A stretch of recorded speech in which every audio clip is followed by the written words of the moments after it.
What's up, guys? Halbert here. Today we are talking about all the towns in the East Bay of Rhode Island. We're covering everything you need to know about all these towns. Before we get into the video, subscribe to our channel. All we do here is talk about Rhode Island. If you're looking to invest, if you're looking to buy, if you're looking to sell, you know where to find me. The link is right below. Book a meeting. I'll get back to you in the next 24 hours. If you want to talk to me, you can call me directly. Let's get into the video. All right, so here are the towns that are in the East Bay of Rhode Island. Bristol, Warren, Middletown, Barrington, Tiverton, Little Compton, Newport, Portsmouth, and Jamestown. These are the towns that are on the East Bay of Rhode Island.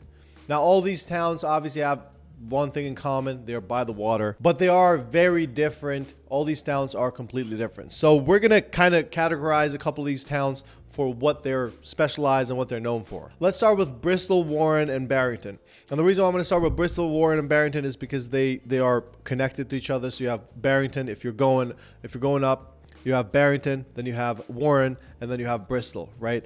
Now, Barrington is one of the most sought out towns in Rhode Island.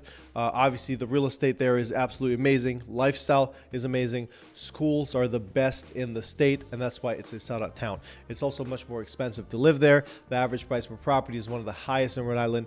Average income per household is one of the highest in Rhode Island. And also average tax per property is one of the highest in Rhode Island.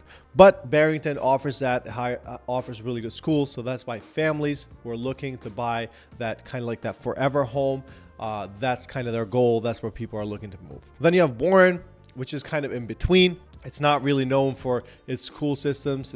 It's got smaller houses, lower average household income. Houses are less expensive, lower property taxes, but it does have a youth vibe to it. It's got that millennial feel. There's a lot of restaurants. You have Main Street and Water Street with a lot of amazing restaurants all over, and you also have access to water.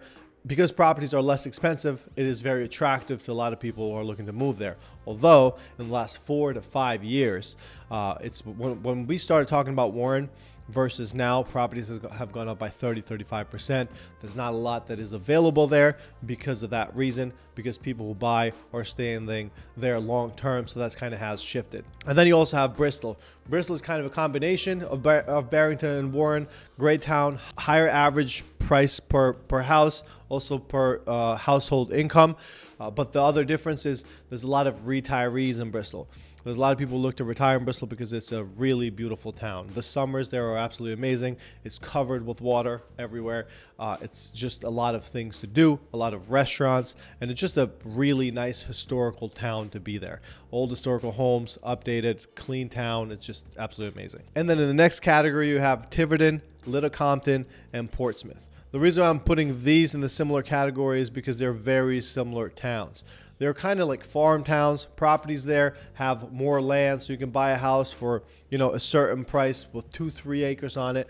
There's waterfront properties, and then they kind of differ, right? So like Portsmouth will have properties that are $3 to $4 to $5 million, and then you also have properties that are between $400,000 to $500,000, but just farmland. It's got that farmland feeling, and similar with Tiverton and Little Compton. It's that kind of area. Most people who look to buy properties there, it's kind of their summer home. They like to go there in the summer, vacation there. That's the vibe. There's not a lot going on, not a lot of restaurants, not a lot of activities, not a lot of shopping. So that's really why you move to Tiverton. These three towns, that's really what they all have in common. It's either a lot of retirees or a lot of people who have their summer properties there, rentals for Airbnbs and things like that. And then you have the third group, which is Middletown, Newport, and Jamestown. These are completely different towns.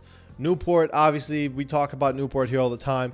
It's one of the best summer spots in the States. People go there from all over the world, but then because Newport is such a center and such a attraction to tourists, Middletown and Jamestown have also exploded in real estate because people are looking to move there. Like, for example, in Middletown, a lot of people buy real estate to do short-term rentals there because there's so much demand for people who are vacationing in Newport that sometimes there's just not properties available. So they will go one town down in Middletown, which is like 10 minutes away from Newport, and people will rent an Airbnb there and then go and vacation in Newport and go to the beaches because that's what it offers. So all these towns kind of have a similar feel. more of a vacation type spot. Jamestown and Middletown, I would like to say that they feed off of Newport, and that's how kind of that area functions. So there you have it. These are the towns. I hope you liked it. I promise I'm going to keep this video short. If you have any questions about these areas, hit me up. Link is in the description, and we'll see you in the next video.